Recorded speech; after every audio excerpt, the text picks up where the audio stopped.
With that, let's move on here.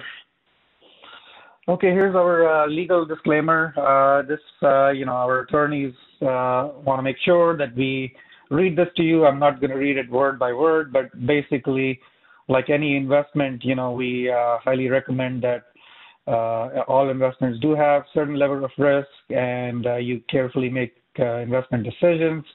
Should you decide to invest in any opportunities we present, you're obviously, free to accept or reject our recommendations, and the recommendation is not a guarantee. And then, last but not least, definitely consult a professional advisor if you deem so appropriate.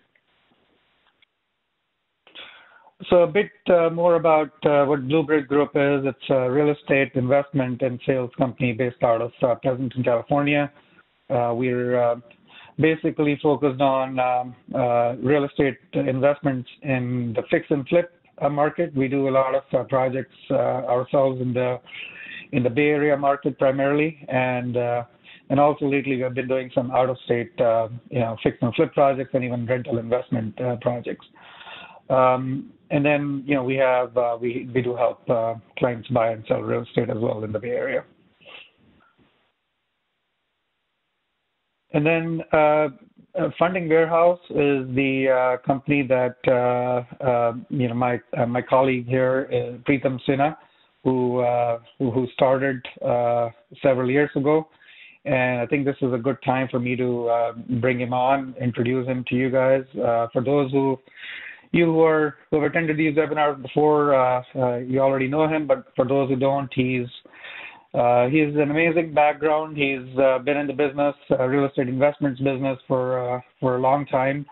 In his prior life, he had an engineering background, left his full-time engineering job to dive into real estate, and has been doing really great since then. So with that, let me turn this over to Pritam. Pritam, can you hear us?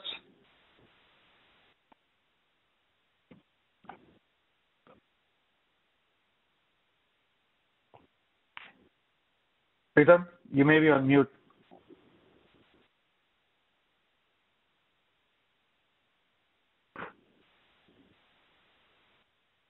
I think we can see you, but I don't think we can hear you.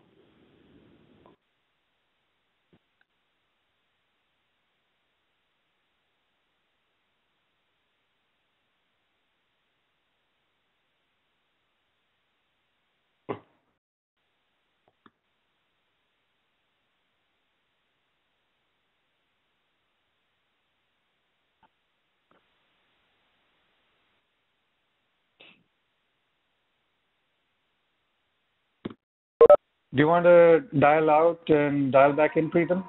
Yeah, I'm back now. Yes. Can you hear me? Oh, you're back. Awesome. Yeah, Yes. we can hear you. Yeah, my internet suddenly go ahead. crashed. Okay. Yeah, no worries. We Just can in the middle hear of it. you and we can see you now. So Okay, yeah, that's please good. That's good. go That's ahead. good. Okay, so about Funding Warehouse, we are a real estate investment and brokerage firm, and we primarily do lending. I have been in the business for 11 years, and Funding Warehouse is actually almost 5 years now. So we are, basically we work outside the box. We have many proprietary ways to make our investment secure. So let's go to the next slide. Yes. So first I wanted to explain to you what our typical clientele is, or how a typical fix and flip project looks like. So let's assume, to make the numbers simple, somebody is buying a property for $1 million, and the rehab estimate is $250,000, and the after repair value is $1.7 million. So let's say the time is 6 months. So usually in that case, the first lender will lend about 80% of the purchase, maybe some rehab, and the second lender, the private money, will lend up to 20% of the purchase or less, and depending on how much the borrower is bringing, and they will pay 15% a year usually, or $2,500 a month in this case, and it will be secured by a second lien on the property. So what is most important here is the first and the second lien. The first lien here is 800,000 and the second one is about 200,000 or so. So the first and second lien is combined is less than 75% of the loan to value, which is the 1.7 million. That is the after repair value at the of the property, which is the value they will achieve after the repairs are done.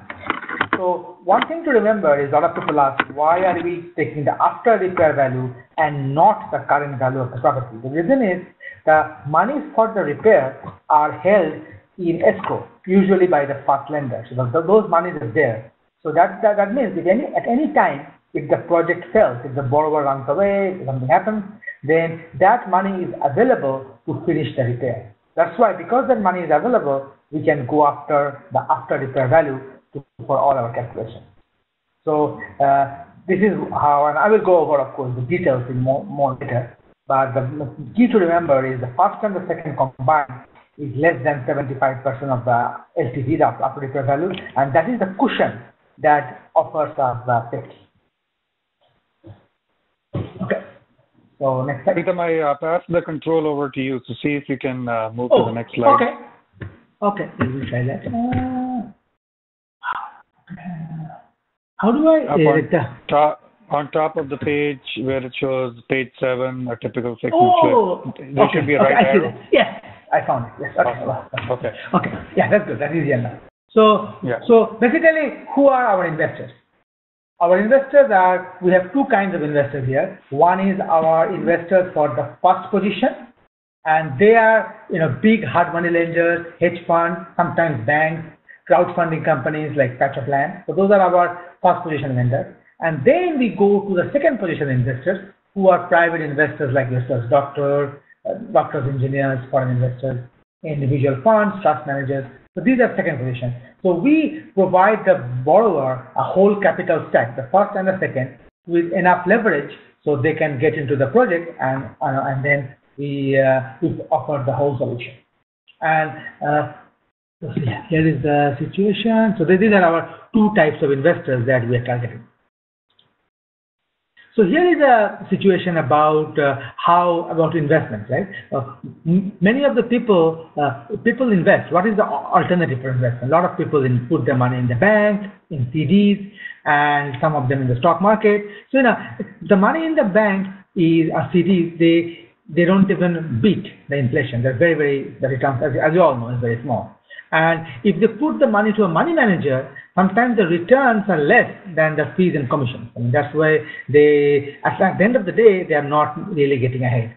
And stocks, unless you are a pro, most people tend to lose money in the stocks because it's speculative. I mean, you can make money, you can lose money. It's up and down, and most people do not like to get into that up and down thing in the stock market. Plus, the biggest thing, as I will go later, is in the stock market, you have no control. You have no control on what the company does, what is inside. They just do some financials and you get a return.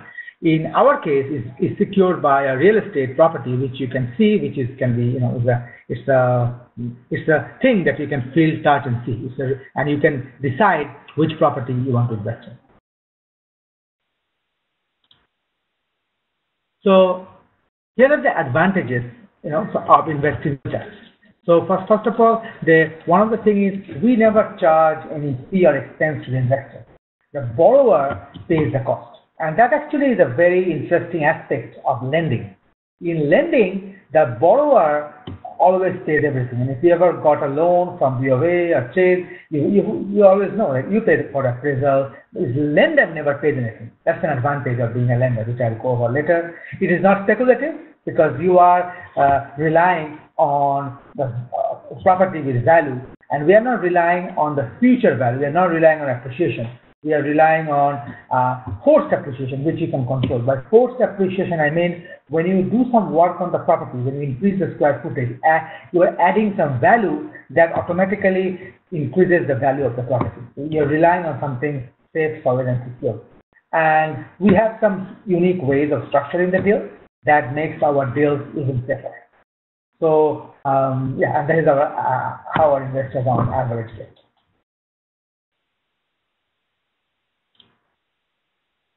Again, to reiterate, the scenario with the money manager is that they invest the money, and the money managers always get a fee a lot of times, even though the investor doesn't make much. So then that fee actually cuts into any investor profit. Here we don't have the profit.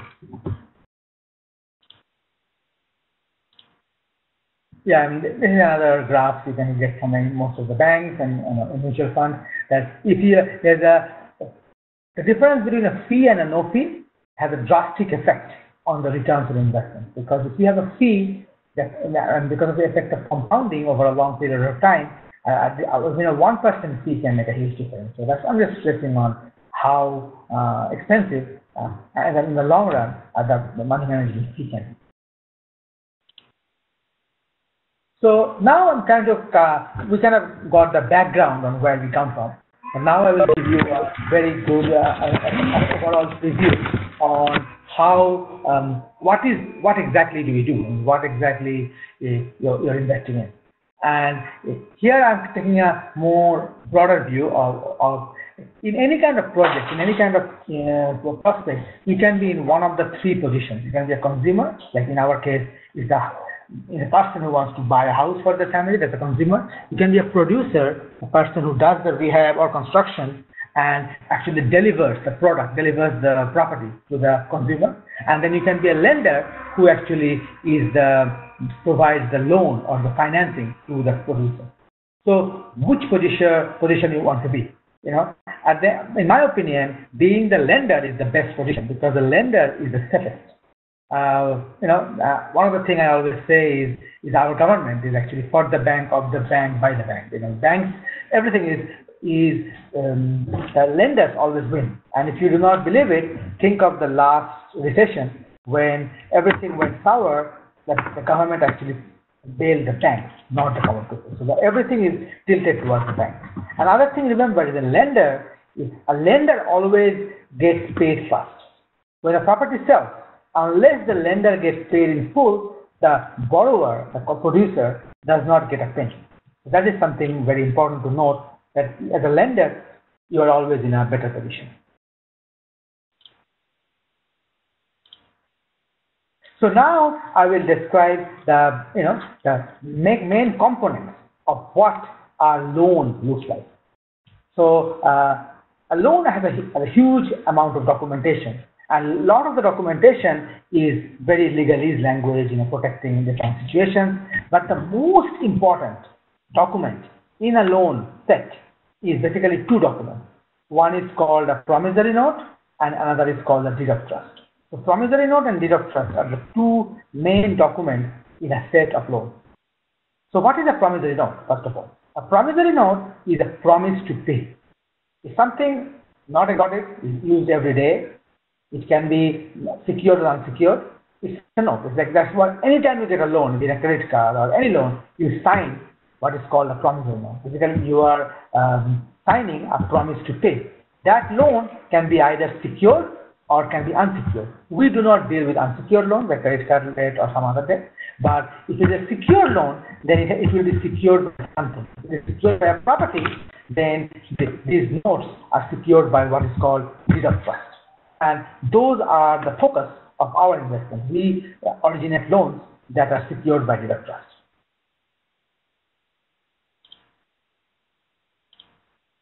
So what is a deed of trust or a trust deed? The deed of trust or trust deed is just a security agreement that ties a note to one or more real estate. That makes the note secure. If without a deed of trust, a note is an unsecured instrument. But on the other hand, there cannot be a deed of trust without a note. The deed of trust is just something that ties the note to the property. So that means that if the borrower does not pay, does not perform on the note, then you have the right to take over the property. So again, the deed of trust, by the way, is exactly same, not exactly, it's very similar to mortgage. They both do the same purpose, but it's only difference you have to remember is deed of trust is a faster foreclosure than mortgage. And states like California, Washington, the western states, they all use deed of trust. Mostly the East Coast, they use mortgage. It's a little bit more complex in foreclosure, but more and more states are moving to deed of trust And a lot of people say this private lending as trust deed investment is basically investing in notes secured by deed of trust. So that is something for the bank. So basically, once you have the note and deed of trust, now the fact that the note is secure means that in order to perfect your security, in order to use your security to enforce the note, the tool that you have in your hand is foreclosure. And what is foreclosure? It's a process to enforce the promissory note by using a deed of trust or mortgage. That means you are telling you are basically showing the borrower that because you did not perform on the promissory note, then you will use the foreclosure to take the property from the borrower. And it is definitely not a do-it-yourself project. It's a very complex procedure. It's not complex. It has a lot of steps. But remember, that is not something we have to do. We, for example, have our foreclosure attorneys who take care of it. And as I will describe later, we as a servicer for your loan, we will take care of it on the loans that we do with you. So yeah, in California, it takes about 120 days. And also, another thing we always put in deed of trust is a document called assignment of rent. So what assignment of rent does is if the borrower does not pay the lender, does not perform on the promissory note, but rents the property and collects the rental income. And it's kind of a bad and neat technique, right? Well, let's not pay the lender, but let's rent the property and collect as much rent as possible while the foreclosure takes place. This assignment of rent actually takes care of that. That means it will force the tenant to pay the lender instead of the borrower using this clause. That way, the borrower cannot do that. And that gives you income during the foreclosure process. It's primarily in commercial deals, but we put in all our loans because if the borrower somehow does not pay us, but put somebody in the property and collect rent, then at least we can collect the rent. It's just something, it's an additional security for us.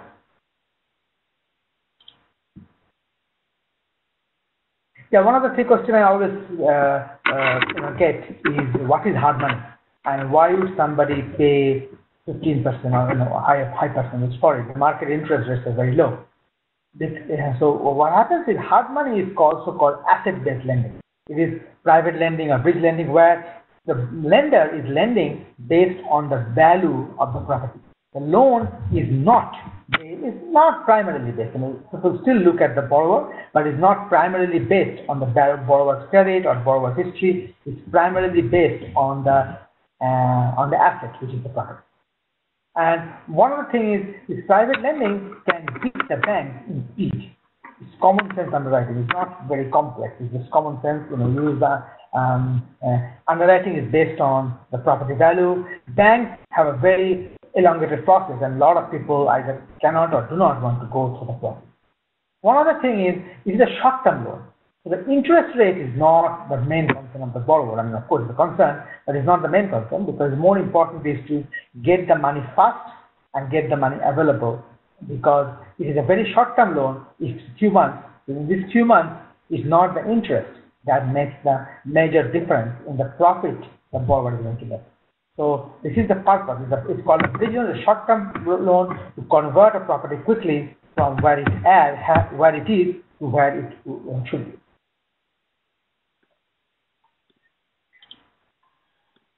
So who is our main customer? Our main customer are fix and flip and new construction.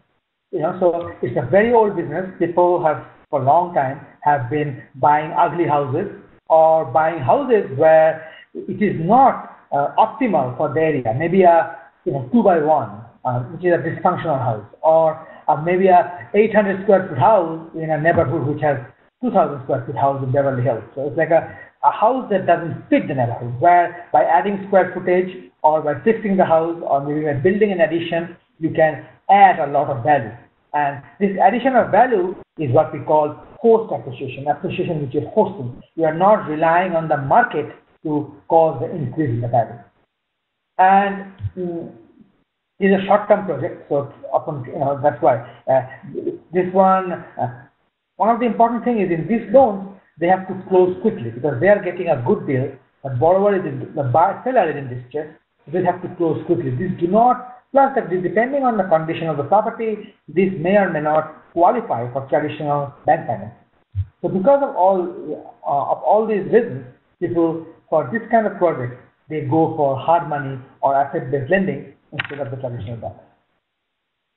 Pritam, quick question. Yes. Yeah, sure. If they go to the bank, does it take longer time for them to get the loan? Yes. The bank's loan typically is very intricate, right? It's a bank process. They look at a lot of things. Especially banks are easier for owner-occupied. These are not owner-occupied. Banks like to do a property which is in a good shape. If the roof is missing or something really bad, then the banks will not lend on it. And banks, they will look at how many properties you have, your personal credit. It's like a very, very involved process. And this kind of deals where people are buying at a big discount, there is no time or the thing for that. It is not a good fit with the bank. Once in a while they may get it, but by the time they get it, the deal will be gone. Right? Okay. Yeah, thanks. Yeah. No problem. And so how does it work? It is like a full sketch of how the whole process works. The borrower finds the property and brings it to funding warehouse. That's the top circle. And then they come to us. We analyze the property. We analyze the borrower. We get them a first loan. Remember, the first loan is also something we are arranging. It's not like our private money doesn't go behind a random first. We know the first, the relationship with the first. So we arrange the first loan, and we do the private money behind that. And then the borrower does the rehab, then the borrower sells the property, and when the property is sold, then the capital comes back, and then the borrower, of course, comes back to us, comes to the borrower, then we do it all over again. That's the whole map of this fix and flip cycle.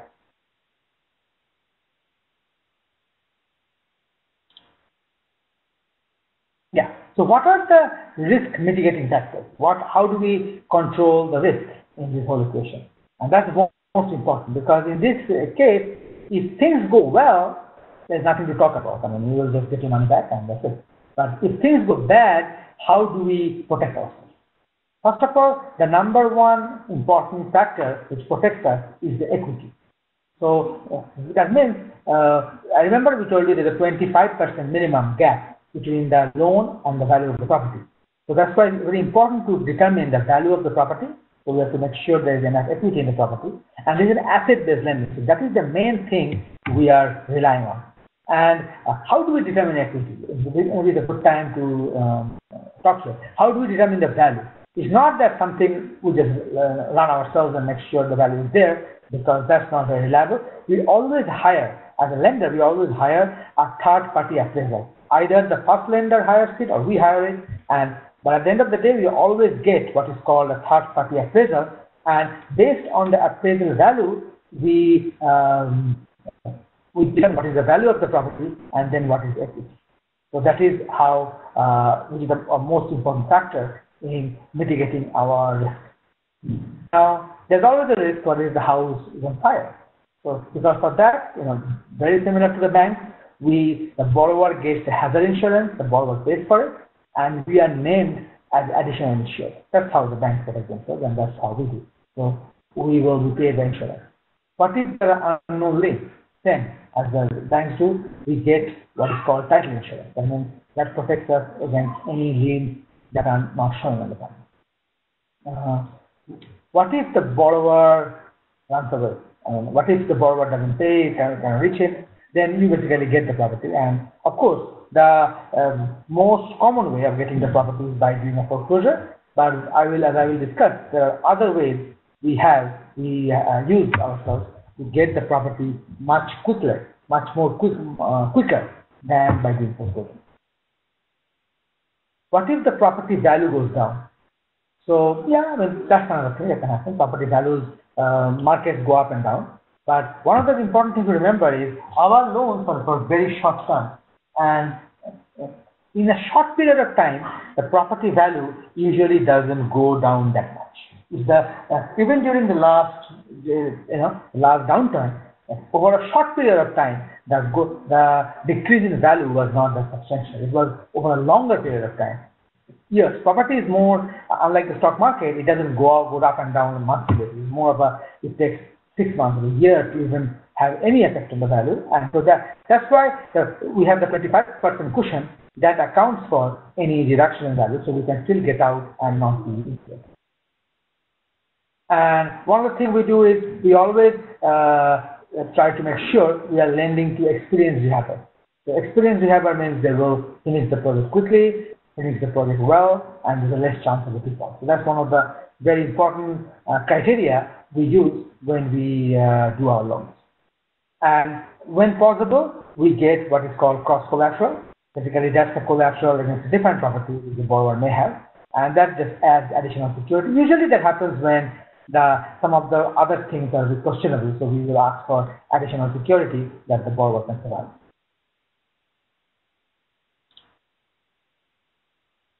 So here are something which we do unique to protect or mitigate the risk. Basically. One of the things I always get is a lot of people are very comfortable buying a property, but they say, oh, I don't feel comfortable being on a second because I am behind the first. So here is what I always say, right? If you are the borrower, you are actually not just behind the second, behind the first, you're also behind the second. So the borrower is always last. So being a second actually is safer than being the borrower itself. But however, one difference is the borrower has something called the deed, the ownership of the property, which any lender doesn't have. So one of the main things to mitigate the risk is how we can get that deed quickly. And that is, the number one is everybody uses, is called the foreclosure actually. You should hold on to use the deed of trust to do the foreclosure. And foreclosure is a way by which the deed gets transferred by force from the borrower to the lender. And that is, of course, the number one way, but that can take a little bit of time. So we have other ways, that way we can get the property from the borrower quicker. And that is something which we do is more like we developed ourselves. It's not very common. One of them is our borrowers are always either company or LLC. They are not individuals because we do not lend to owner-occupied borrowers. We only lend to people who are doing this as a business. So one of the aspects is the borrower's company, the LLC or a corporation, they actually own the property. And we get what is called a UCC lien filed on the borrower's LLC membership interest or the corporate shares. That means if the borrower doesn't pay, we can take the shares or the membership interest of the corporation or LLC. If we get the membership interest or share of the corporation, then actually we get the corporation. So that is a very neat way of getting to the property. Because if we own the borrower's company, then we indirectly own the property. So again, that's the way. It's a redundant. But it's another way by which we can get the property faster. And also another way used, which is actually very kind of unique, is we call it the Trojan horse system, where we have it's very common actually in venture capital world, but somehow not very common in real estate, where we make somebody we know, somebody from our circle of influence, to be a member of the borrower's LLC or a shareholder of the borrower's company, a small shareholder. Basically, we put the person in the board of the borrower's company. So then, if we write some clause in the company's documents which says that if the borrower defaults on the loan or any loan sending up to us, then that member who is the borrower's LLC or company will take over control of the company. So that's another way of getting the company which at least owns the property. So that is an indirect way of getting the property as well. So we have three ways now by which we can get the borrowers, which we can convert our lender position to our owner position. So basically we can get the deed to the property. And the last way is we structure the deal as a recourse, which means that the borrower provides full recourse to the borrower. The borrower provides personal guarantee. And with the personal guarantee, then if the borrower doesn't pay, we can go after everything that he owns, his personal assets. And the big thing about that is it's not just something we like to do, though we can do that, but we actually use that as a leveraging tool. A lot of times we'll tell the borrower that we can cancel the personal guarantee if they voluntarily give us the deed. And that is a very important aspect of what we can do. So that's that. So these are the risk mitigating factors which we use and which are quite unique to us. Actually, there's a fifth one which I haven't put here, which we use sometimes. Sometimes if we are a little bit more doubtful on the borrower, we would have the borrower close the deal or own the property in the name of not our main company, but one of the other companies that we control. So that means, in that case, if the borrower defaults, we can we don't really have to foreclose because we, through a different company, already own the property. So we just give them the notice and we take over the control. So that's the fifth way of it.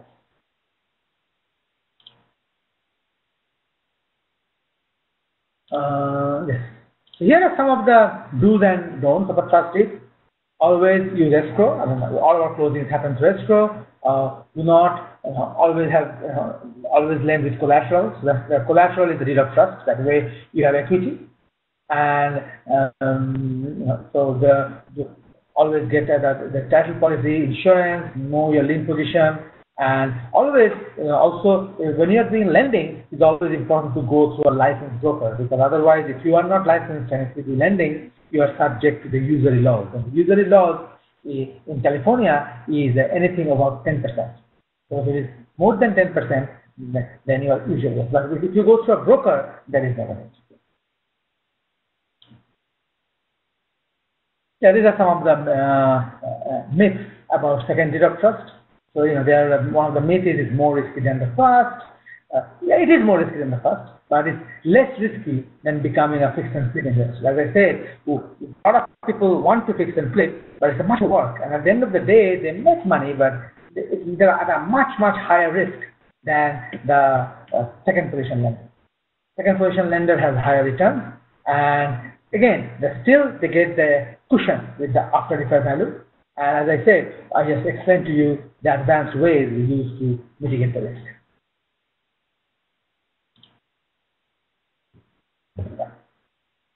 And here are some of the investment control options. Like different investments have different degree of control that you have on the investment. Like mutual funds, stocks, bonds, those are kind of in the hand of somebody else. There's no control. On the other hand, real estate, this trust deed, you actually have a level of control because you know your money is going to which property. You have a level of control on which one you invest on. And for some people, that is very important. So real estate gives you control, but now if you compare real estate to being a lender, the differences are being a rehabber is a lot of work. I mean, a lot of people don't realize that it's a lot of work, a lot of problems, and a lot of liability. One of the things I always say is, if the toilet breaks, nobody calls the bank. Right? Banks are always immune from any liability, any trouble, the rest of the property. All they have is a secured interest where they get paid on the loan. They don't technically own the property. So that is a big, that's very important in this case.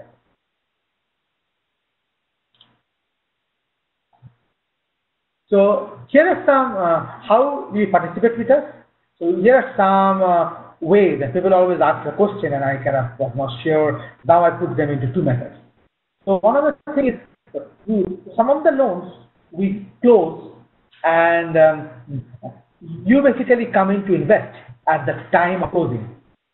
So one of the advantages is, at that point, we don't have to come up with all the money because the money comes from you, right? You put the money to the escrow, you do the loan, and we just broker it. So the problem with this is, it is very time sensitive and hard to coordinate, because as I told you, the main reason people come to hard money is ease. And if we, try to gather like 5 investors for one loan, by coordinating all together, whoever sends money, who didn't, who is on vacation, it's very difficult. So we do very few loans like this.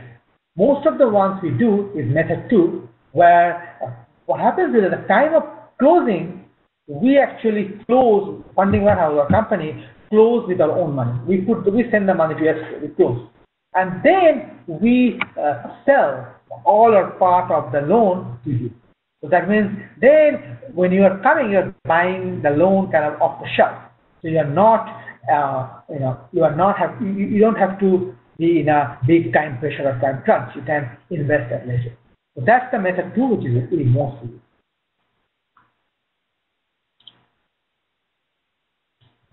So there are two ways to get involved. Another way, another kind of configuration where, say, if 1 to 9 people invest in one node at the same time, then we can put all your names together in a loan doc, and and in the you see the name in public record. The advantage is some people like to see their name in public record. The disadvantage is some people don't like to be on public record, because then everybody knows you made a loan on this property, all open. And also, if anytime when you have payoff, when you have different changes to the loan, we always have to contact you. So that gives them, it's a little bit of extra involvement, which you may or may not be comfortable like.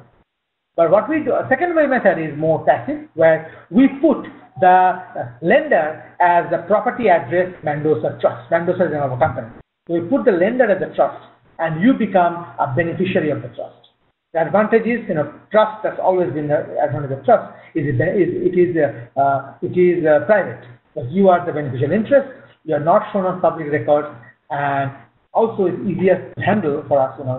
For something when we have to make some moves on the property, it's easier for us to handle on behalf of you, because we are the trustee for that trust.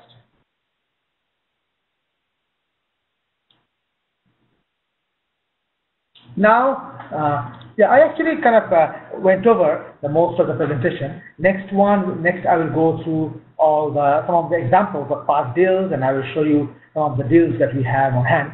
But I went through a lot of information. I wanted to take a break and see if you have any questions, and before going on to the next slide.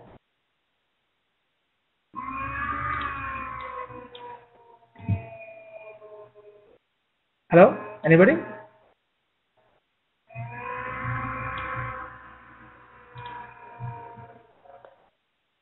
Yes, no questions? Okay. Either I did too well or too bad. So yeah, but if you have questions later, you can always ask us as well. But let me go on to the next slide. There are some live examples. Some deals we did. Like, for example, one of the past deals, this was a 8348 in Seattle, Washington. They bought it, and this information, by the way, is all verifiable. You can go to the some kind of title company website, and you can see all these numbers. So they bought 260,000 in May 2016, and they sold in December, and for quite a substantial profit. And we, of course, were the lenders on that, and we got paid out. This is another one in Pacifica, same thing. We had a loan on this one, and we got paid off when they sold. It was bought in December 31st, last day of 15, and then they sold in September 16. This is one in Los Angeles. It just got paid off in May 10th, so 2017, and they closed on November 10th, 2016. So basically exactly 6 months, and that was another loan that we had done. This is the one in San Francisco, where Sandeep actually got a bit involved throughout the sale of the property. Sorry, go ahead. I have a question on the previous slide. Sure. Yeah. So the purchase happened on 2016 November, and then the sold that means it's only 5 months was the 6 months. Total project? 6 months? Yeah. I mean, some projects can be done quickly. I mean, we hope they do quickly, right? Because it was not just the project. Project was maybe 2 months. But then it was a time for sale. Actually, they were on escrow, and the first escrow fell through. Escrow sometimes falls through, right? And then the second escrow closed. So some borrowers are faster than others, and also sometimes, especially if there is no permits needed, they can go faster. So we used to sometimes do loan for 6 months, but right now what we do is, because we have to predict, all we can do is predict. So we do all our loans for 1 year, and they can pay early if they can. Paying early is a good borrower. So right now, actually, the same borrower has a new deal right now, which I will present today. So when they have paid off so early, I'm impressed. So then we kind of are more confident on the borrower. Okay, cool. Thank you. So this is the Lion Street. This one, the deal took a little bit longer, as you see. The project finished earlier, but the borrower had some issues. They were kind of not, somehow there are many people making decisions. It took a while to sell. but it's digital, and we actually got the sold for less because they had a unrealistic ARV value. But anyway, so we, this one in San Francisco, and this one we got rid of in October 14, 2016, and all our investors got rid of. So this is what we are doing is a new deal. This one actually sold. I presented 2 weeks ago, and we just got it funded. This is a deal that we did where we're raising 100K for a deal in Redwood City. Here also there's another deal we did in Oakland, and that also we sold. So here is a deal which we have right now in hand in Mercer Island. Mercer Island is like the Beverly Hills of Seattle area, Washington. We have done quite a few deals in Washington. It's the same borrower where we sold the past deal in the first slide. So as is value, the good thing is they're buying it at quite a big discount to the as is value. So, and the plan is to add square footage to make it a really large house and make it suitable for the area.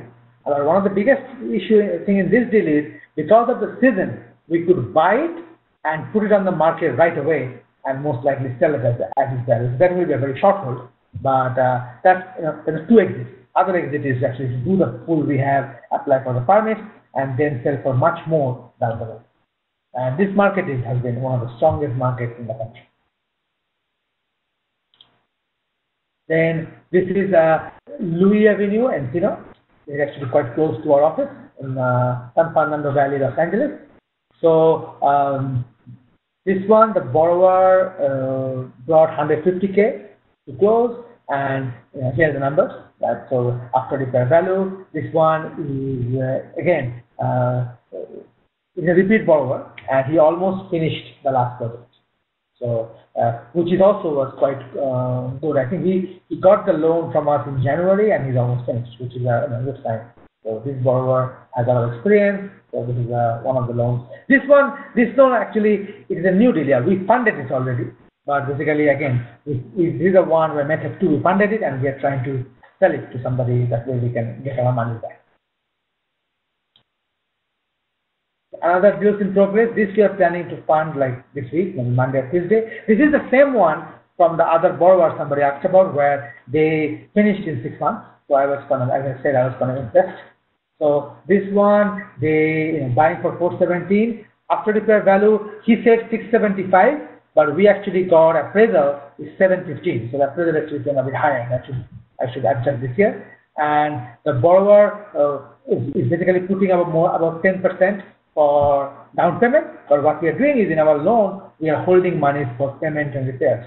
So that way, he can finish the project without worrying about payment and repairs, and he has a reputation, as you guys saw, to finish it very quickly, and we hope this one will be finished and sold in a very short time. This is a new one that just came through, and this borrower actually is a very, very experienced borrower. This was referred to by one of the first lenders because he's getting a loan from them for 80% purchase, 80% we have. So we are giving him the remaining 10. He will still bring down payment money 53,000, 10%, and closing costs. Very experienced borrower, very strong financials. I'm still getting the financials in hand. I got experience already, and the first lender told us that he has been with them since 2011. So they have a very, very strong track record.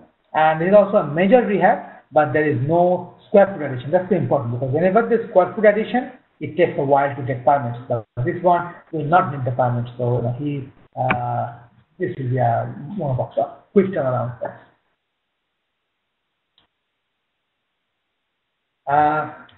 This is a project we also finished. It's a Thorndale. The borrower bought 250,000, and this is something we also just did. And the money is in escrow, and we are just looking for 150. This one actually we funded already, and we are looking to sell our position.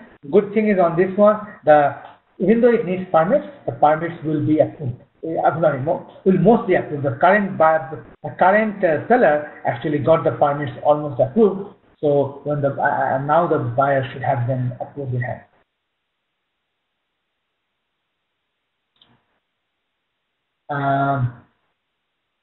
This one actually was another one we had. I presented recently. 30 is a Sacramento deal. It's a very small gap. Some people like small, and we just sold it. But very good news is this also closed in I think end of last year December, and it's actually going on the market maybe this week.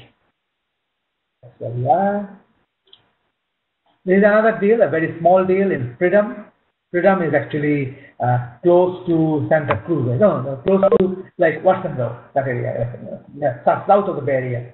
And it's a small deal. The borrower brought in 10% of the purchase price, and with a great potential. So it's a very small deal, and it should be finished also. He bought it in February or March, and he is mostly done, more than half done. This is another one in Modesto.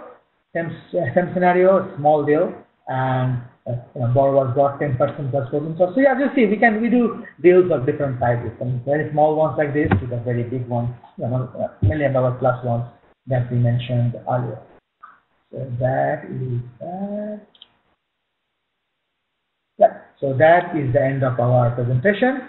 Again, if any questions, you can ask me now, or if you want to ask me later, you can contact us, or me or Sandeep, and then you can fill the contact information. You can, contact us. One more question. How is Funding Warehouse and Blue Bridge is related? Are these two different companies, or we can invest separately? How? Actually, Sandeep and I, Funding Warehouse is the company that does the lending. Blue Bridge does lending and rehab, and Blue Bridge is more acting like as our representative in the Bay Area. Because Bay Area is it's just we are working together on this, and because Blue Bridge has a connection to the Bay Area, so they are. But Blue Bridge does own things, like Blue Bridge does own repair, own projects. That's separate. But this funding, the ones that we are lending on, Blue Bridge kind of acting as our as our agent or as our representative to help us bring people like you from the Bay Area. Mm-hmm. Okay, cool. Thank you. Yeah, that's the first one. Okay, so we also recorded this, so we can send you a copy hopefully soon. And lots of help. And yeah, if there are any questions, as I said, you can connect to us. You also will get the copy of the slide, so you can let us know. Sure. Yeah. So, folks, hopefully that was good information for you to take with today. And I think I've met all of you that are on this webinar today, but would be happy to sit down and meet again if you have any particular questions, any more details. And what we do is when you invest with us, for any deal that you like to invest, we basically have a Dropbox link prepared. I know some of you have already invested with us, so you're very familiar with the process. But we basically give you a Dropbox link, and that link has all information on who the borrower is, what the deal is, the appraisal, and all the good stuff for you to review before you invest.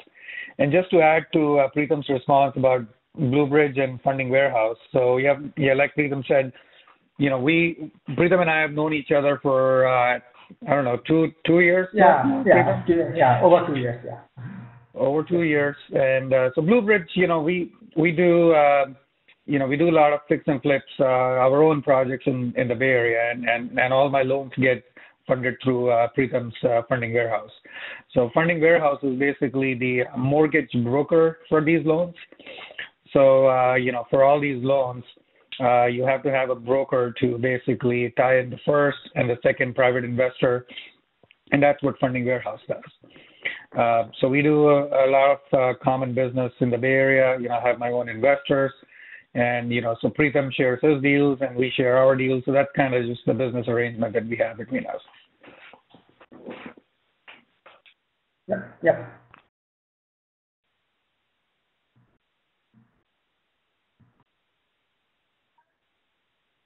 Okay, well, sounds like everybody wants to go back and see the last quarter of Warriors game. Yeah. So Sandeep, which admittedly I was keeping an eye on score as well. I have a question from Cheng. Go ahead. Yeah, Cheng said I think his mic is not working, so he asked a question. If you guys sell the notes at 15%, how are you guys making money? Good question. Very good question. Yeah, usually somebody asks that. So basically, we do not make money on the interest. It's a pass-through.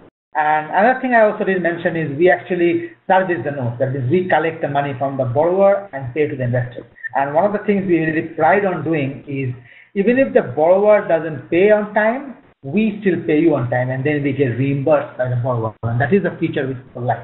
How we make money is on the point, because the borrowers pay us points not only on your loan but also on the first loan. The first loan is also something we arrange, and we get paid as mortgage broker on the first and the second.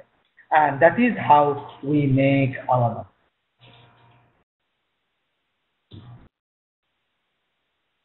No, that's a good question. We usually get that.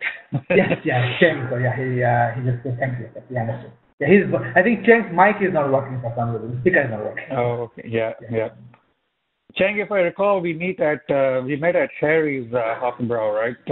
I think you can't talk, so that's fine.